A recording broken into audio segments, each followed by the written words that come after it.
আমার চ্যানেলের নাম হচ্ছে সংস্কৃত এডুকেশন অ্যান্ড আদার্স। দেখো, সেকেন্ড সাবমেটিভ টেস্ট 2024, সাবজেক্ট সংস্কৃত, ক্লাস 7, ফুল মার্কস হচ্ছে 25।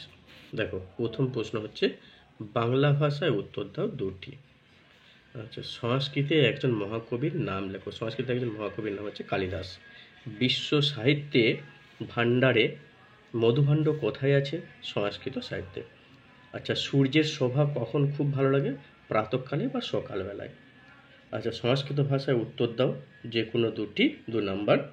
দেখো, 1 ক সংস্কৃত ভাষায়া আদিকবি ক আসিত। তাহলে সংস্কৃত ভাষার আদিকবি কে ছিলেন?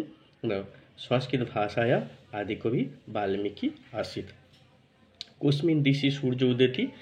পূর্বস্যাং দিশি সূর্য উদেতি। কদা পাঠভ্যাসস্য উপযুক্ত সময়?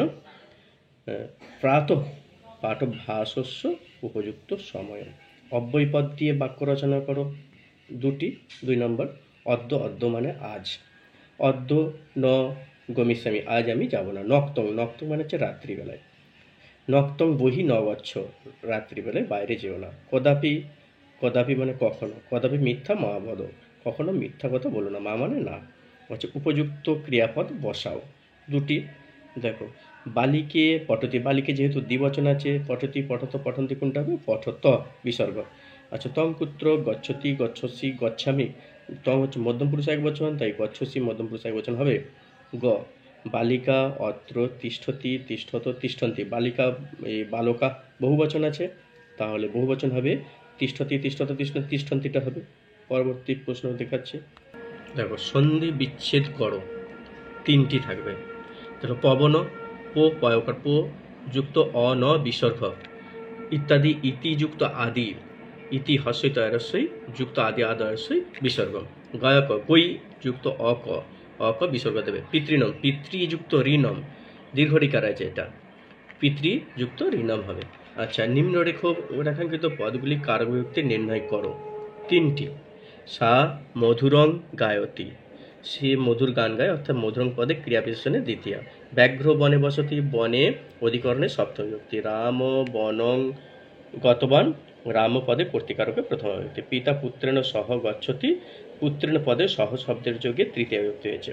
শব্দরূপগুলি শূন্যস্থান দিয়ে শূন্য সঠিকভাবে পূরণ করো। দেখো, লতা শব্দের সপ্তমীর বহুবচন হবে লতাসু, লতা একা দন্তস্বরাসু। নর শব্দের তৃতীয়ার একবচন কি হবে? নরেন, দন্তের ন, রয়িকার মধ্যের ন। ফল শব্দের তৃতীয়ার বহুবচন কি হবে? তৃতীয়ার বহুবচন হবে ফলই, ফল অয়িকার বিসর্গ। নর শব্দের পঞ্চমীর একবচন কি হবে? নরাত, দন্তের ন, রয়াকার খণ্ডের তো। আচ্ছা, লতা শব্দের সপ্তমীর একবচন কি হবে? লতায়াম, ল তয়াকার অন্তস্তয়াকার ময় হসন, লতায়াম। পরবর্তী প্রশ্ন দেখাচ্ছি। দেখো, ধাতুরূপগুলির দ্বারা শূন্যস্থান পূরণ করো। ক গম ধাতু, এর ক নাম্বার থাকবে? 4 নাম্বার।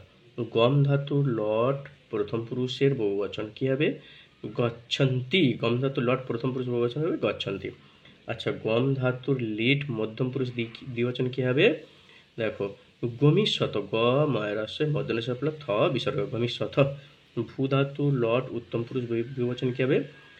ভবাম, ভ বয়াকার ম বিসর্গ। আচ্ছা, স্থা ধাতুর লিট মধ্যম পুরুষ একবচন কি হবে?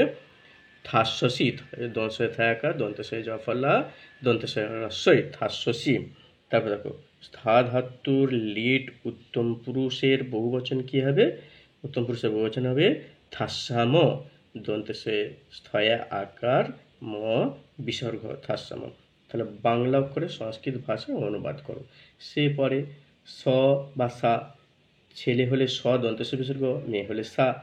পরে বর্তমানকাল, তাহলে কি হবে? পরধাতু পঠতি। তোমার নাম কি? কিং তব নাম, অথবা তব নাম কিম, যেটা খুশি দিতে পারো। তো কিং তব নাম দিলে ভালো হয়। আচ্ছা, তুমি কোন শ্রেণীতে পড়ো? তুমি, তাহলে তং, তুমি হচ্ছে মধ্যম পুরুষ একবচন, তং। কস্মিন শ্রেণাং পঠসি, মধ্যম পুরুষের ক্রিয়াবচন, ক্রিয়াটা লাগাতে হবে। তাহলে আমি আজ থাকবো। আমি অহম, আজ অদ্য, অহময় অসন্ত হবে অদ্য অদয় বলা। থাকবো, এটা ভবিষ্যৎকাল। থাস্যতি থাস্যত থাস্যন্তি, থাস্যসি থাস্যত থাস্যত, থাস্যামি, তাহলে থাস্যামি আছে, থাস্যামি হবে। তো আমার ভিডিও যদি ভালো লাগে অবশ্যই লাইক শেয়ার করে সঙ্গে থাকবে। আজ এটুকুই, সকলকে ধন্যবাদ।